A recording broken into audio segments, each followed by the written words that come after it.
Hello, everybody. How's everybody doing? Big welcome to all you Freemasons out there. That was a tune called Perdido. I'm sure some of you are familiar with it. It's an Ellington band tune, but it was actually written by a trombonist in the band named Juan Tizol.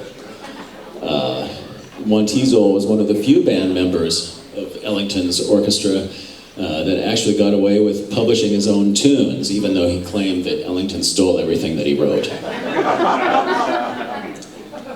Then this next tune comes from a Negro Review of 1943, which Ellington wrote. The review included tunes like I Got It Bad and Take the A Train.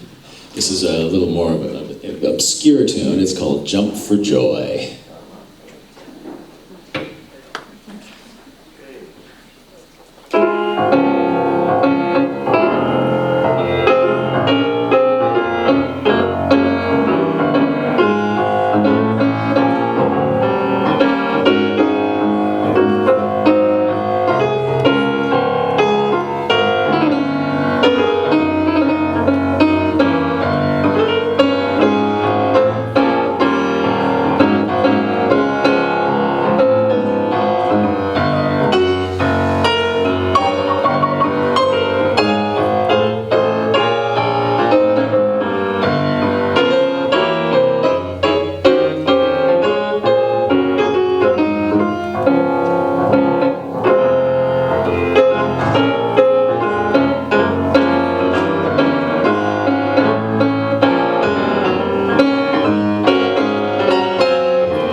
This next tune is called Cottontail. It's based on what are called rhythm changes. Rhythm changes are the chord changes to a famous tune by George and Ira Gershwin named I Got Rhythm. I Got Rhythm. That's it. Yeah. Rhythm changes are quite well known by jazz musicians because they're very difficult to play. You have two chords for every bar, a chord every two beats. Usually the rhythm changes are played pretty quickly. So This is sort of the Masonic version of a jazz initiation. Doesn't happen too often anymore, but it used to be in the old days that there would be cutting contests. These contests would happen in venues like this, bars and clubs, and you'd have a bunch of great jazz musicians on the stage, and then you'd see some journeyman player over on the right, and he wanted to get on the stage and play with the big guys. So they'd let him on, sort of in a friendly way, and then they'd call rhythm changes. And they'd call rhythm changes really fast. And then everybody but the drummer would leave the bandstand. And the kid would sink or swim, usually sink. And then the message would be, come back when you're ready. Believe me, it's happened a lot. Anyway, this tune, Cottontail, was written in 1940, right before bebop came along, still the swing era, but it sort of foretells what's going to happen in the swing era. The tune is very syncopated. It doesn't sound anything like a swing tune. So, here's Cottontail.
Thank you very much.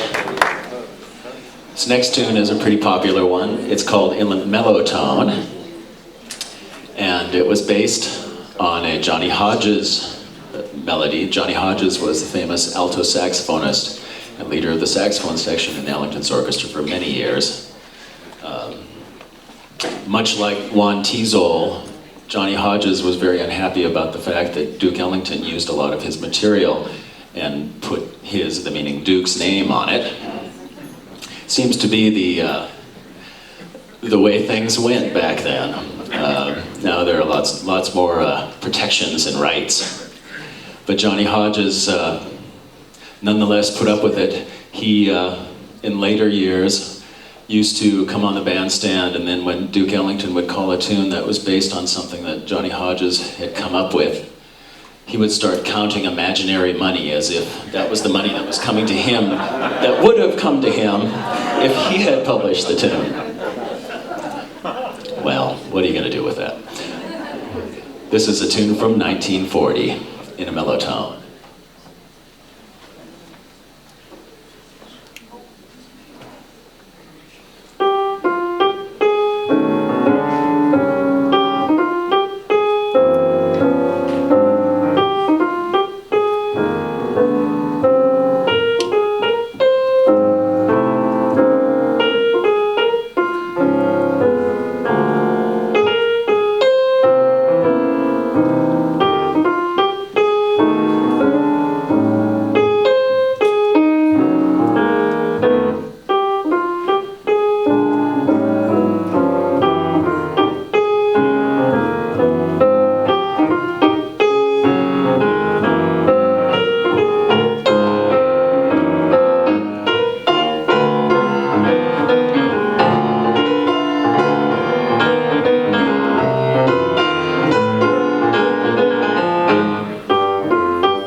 Thank you very much.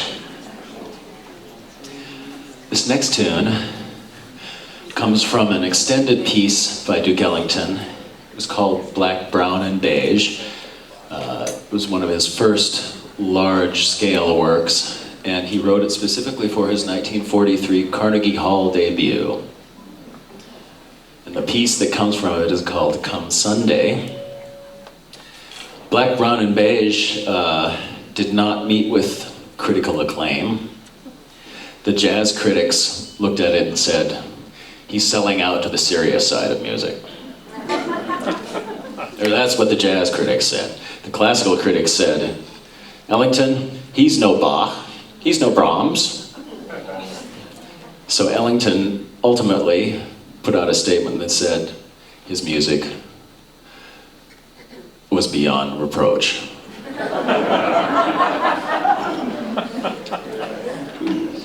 And that ended that. He went on to use parts of Black, Brown, and Beige, specifically Come Sunday, for a couple more occasions. Once he used it for the consecration of the Grace Cathedral in San Francisco in 1965. He also resurrected it for celebration of the 100th anniversary of the Emancipation Proclamation in 1963. So this is Come Sunday.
This next tune I'm sure you'll all recognize.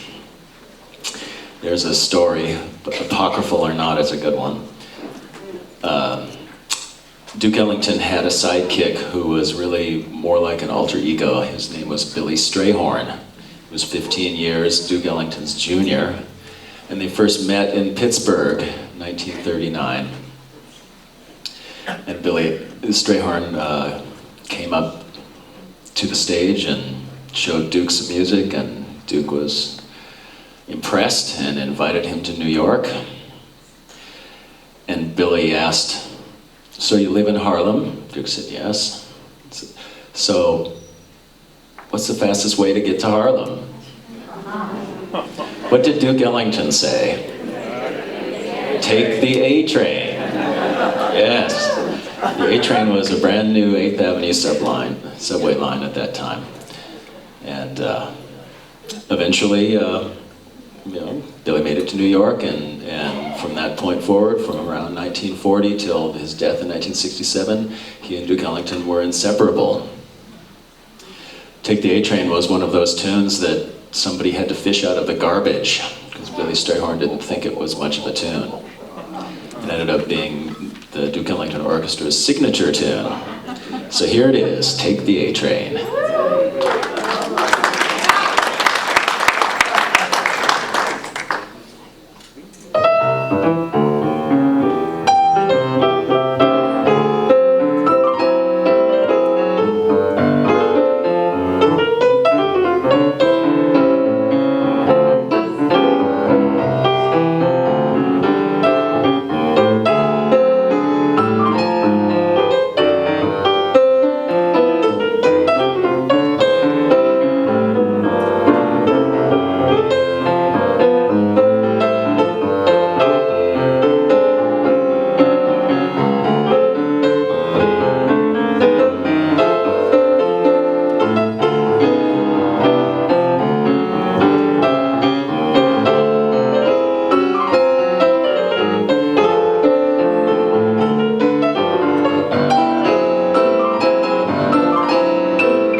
Here's a tune from 1945. It's not very well known as an instrumental, but it's pretty well known as a vocal tune. Lots of big names like Sarah Vaughan and Ella Fitzgerald and Tony Bennett have sung it. It's called I'm Just a Lucky So-and-So.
This next tune may be one of Duke Ellington's most famous tunes. It was written in 1931 backstage at the Lincoln Theater in Chicago, Illinois, before the swing era had really started. And he called it, "It Don't Mean a Thing If It Ain't Got That Swing." And as soon as he named that tune, a number of band members came up and said, "That's my title. That's my motto." Nonetheless, it was Duke's tune. And within several years, the word swing was on everybody's lips in America. It foreshadowed the swing era. And the funniest thing about the tune, or the title of the tune, is that his manager, Irving Mills, who really did a great job for him. He got him, Duke Ellington, the famous Cotton Club gig in the late 20s, and he got Duke Ellington in the recording studio who knows how many times. Told Duke that it was his title as well. And this is a Jewish guy, Irving Mills, you know. Probably never swung in his life, right? But he knew business. And he claimed that the title actually came from one night when he was giving Duke Ellington a hard time because people weren't dancing because the band wasn't swinging. So, which to him meant, if it's not swinging, it don't mean a thing. It don't mean anything. Anyway, it's a very famous tune from 1931.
This next tune is called Prelude to a Kiss. It comes from 1938.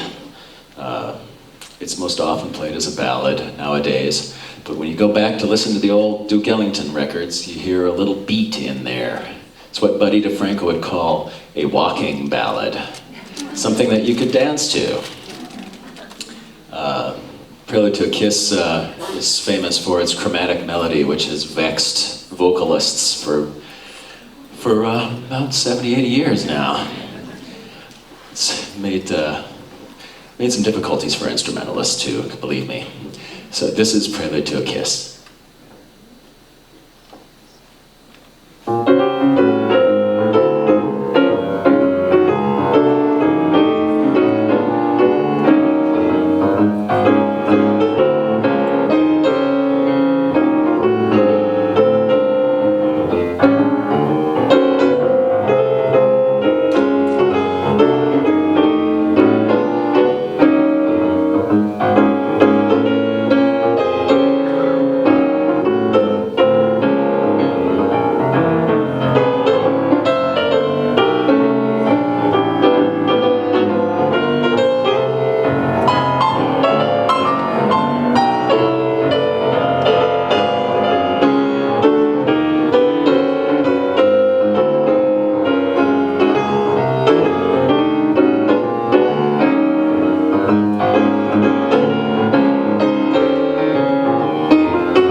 This next tune is going to be a slow tune.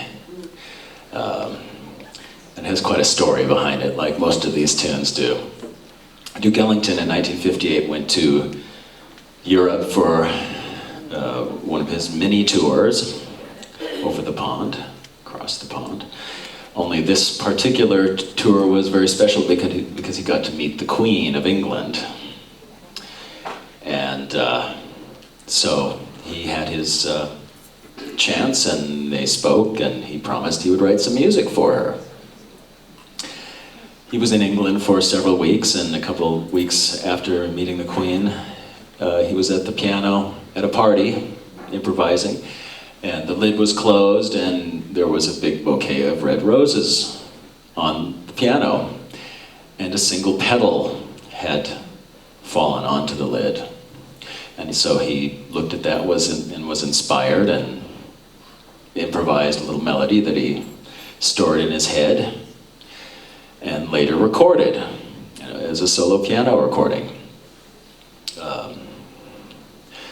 He later wrote about this recording and about this tune called The Single Petal of a Rose, that the single petal of a rose is so fragile and gentle and luminous that it should be appreciated like love and not analyzed.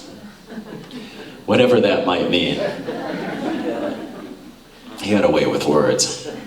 Anyway, he recorded this tune as a part of a larger suite called the Queen's Suite in 1959. They pressed one copy of the Queen's Suite and sent it to Queen Elizabeth II. And no one else heard the Queen's Suite for about 17 years. Until after Duke Ellington passed away in 1974. Then somehow the rights came up and they distributed it. And it's a good thing because this particular tune is worth the whole record. It's called Single Petal of a Rose.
One more tune for you tonight. This is what Duke Ellington would call a trifle. It's really what's called a riff tune. Duke Ellington's band was actually not a riff band. Count Basie's band was known as a riff band. Riffs sort of get their origination from Kansas City, and that's where Count Basie was from. But Duke Ellington liked to use little motives. That's basically what a riff is, repeated over and over. And this is kind of a famous one by Duke Ellington. It's called Sea Jam Blues.